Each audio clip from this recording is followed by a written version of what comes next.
Present ఇప్పుడు memes ట్రెండింగ్లో ఉన్నాయి.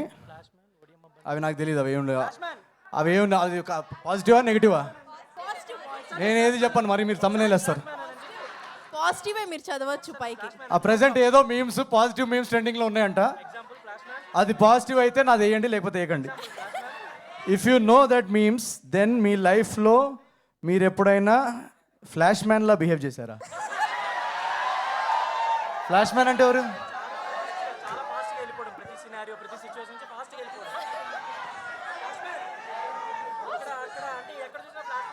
వీడెవడు రియల్లీ యు డోంట్ సూపర్ హీరోనా? Yeah super hero. పాజిటివే కదా? Yeah positive. కాదా?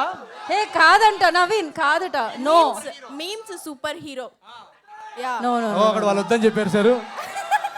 ప్రజ్ఞ నువ్వు అంత మంచి స్మైలీతో క్వశ్చన్ స్టార్ట్ చేసి ఓకే నెక్స్ట్ ఒక క్వశ్చన్. ఇదంతా ఏంటిది? ఏంది లవ్ లెటర్ రాసుకొని వచ్చావేంటి? పెళ్లి చదివింపులా? ఇదే చదివింపులు? పెళ్లి చదివింపులా? ఓకే. అంటే ఒక క్వశ్చన్ అడుగుతాను. మీ రియల్ లైఫ్ లో రాణిగా ఉండాలంటే ఎలాంటి క్వాలిటీస్ ఉండాలి? నా రియల్ లైఫ్ లో రాణిగా ఉండాలంటే ఎలాంటి క్వాలిటీస్ ఉండాలి? నా రియల్ లైఫ్ లో క్వాలిటీస్ ఎలా ఉండాలంటే అమ్మాయి చాలా చాలా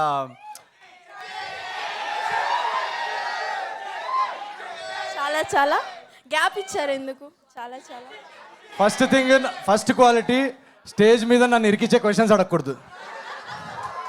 నంబర్ 1 క్వాలిటీ నేను అమ్మాయిలో చూసేది. దాని తర్వాత ఏదన్నా లేదు, నేను అమ్మాయిల క్వాలిటీస్ కంటే నేను నాలో క్వాలిటీస్ బెస్ట్ చేసుకోవాలని చూస్తాను. సో ఏదైతే క్వాలిటీస్ ఒక అమ్మాయిలో ఏదైతే క్వాలిటీస్ ఉండాలని నేను ఎక్స్పెక్ట్ చేస్తానో ఆ క్వాలిటీస్ అన్ని నాలో ఉండేలా నేను చూసుకుంటాను ఫస్ట్. సో అది నా స్టైల్ అది. ఓకే థ్యాంక్ యూ అండి. Thank you so much. Next